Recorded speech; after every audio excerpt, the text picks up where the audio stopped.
Kia ora, welcome to MMT News. We are your hosts today. Ko te aringa te ao mārama Galawai rangihiko tōku ingoa, he uria hau no te whanawhunui, nai tūhui me Ngāti Porou.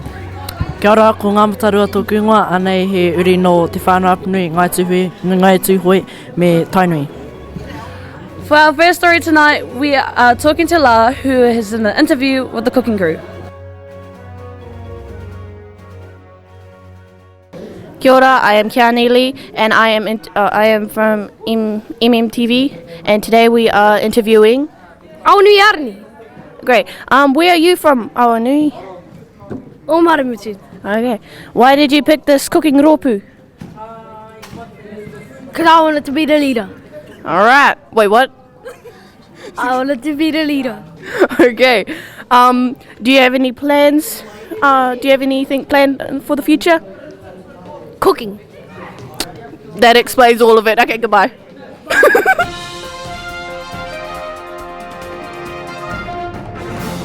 Kia ora, our next story is with Atareta, who caught up with one of the tauira from this kura.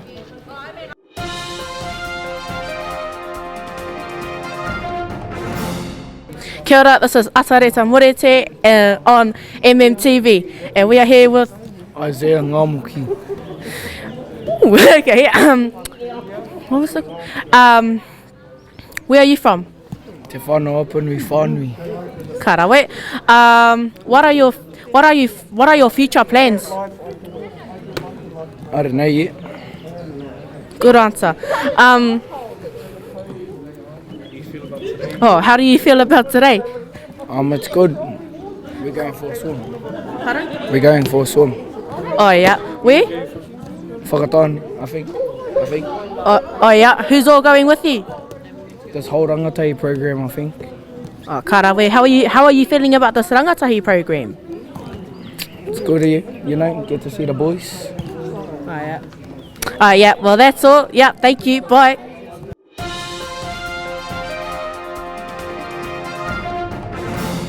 Nā mua hoki mai, for our last story of today, we are talking to Tāwhiri, who is walking around interviewing some of the locals of our kura.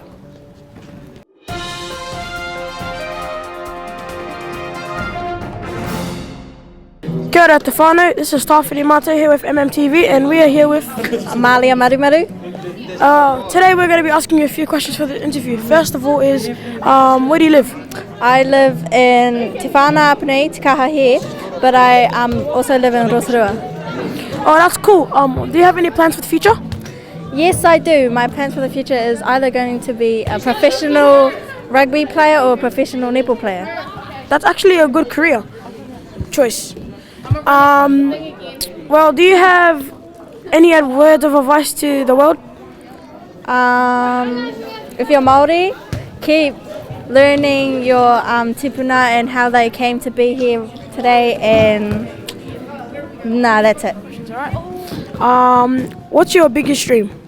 I want to work in the taiao and to protect our whenua and land. That's a good dream. What group were you in today?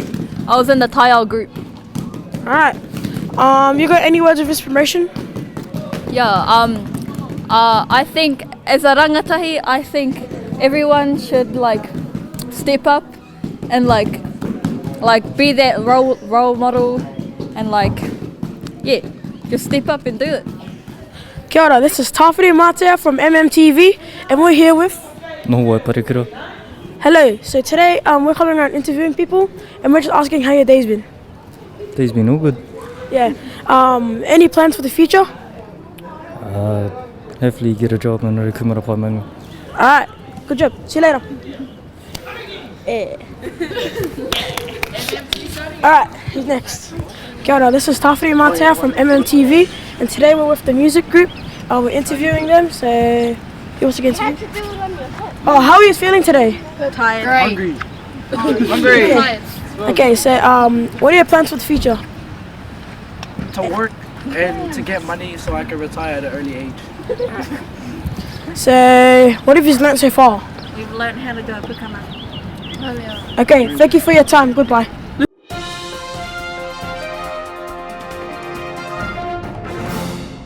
This is the end of our show. Hope you enjoyed. This is MMTV. Tahi rua tori wha, tuku! Ow, I hurt my jaw.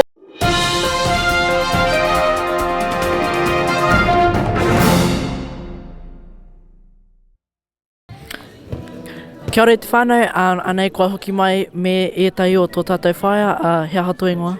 Te o take timu. Ka pai, he aha tō mahi. He roi ahau mo te iwi. Ka pai, what would your inspirational words be for our next generation of rangatahi? For you guys, my inspirational words would be don't ask permission, don't stop and wait. Take the helm of your waka and you tell us where you want it to go, and our job as your mums and your aunties and your koka is to help you get there and help you go in the direction you want to go in. So don't ask permission, don't stop and wait. If you want to do it, mena ke a koe te nākau hihiko, me mahia.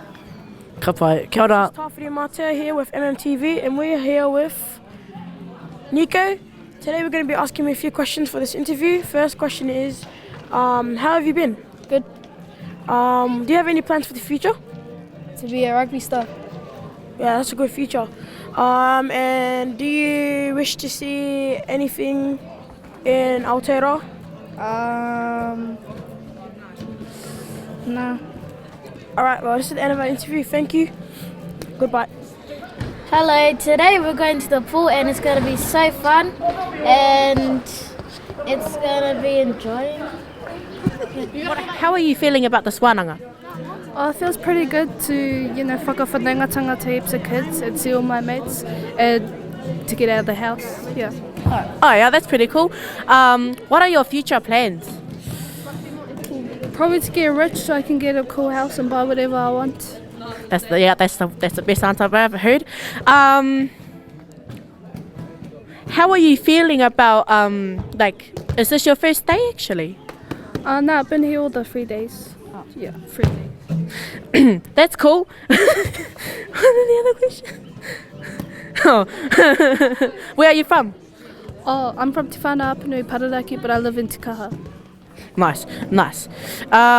Is that all? Okay, yeah, that's all. Yeah, you're done.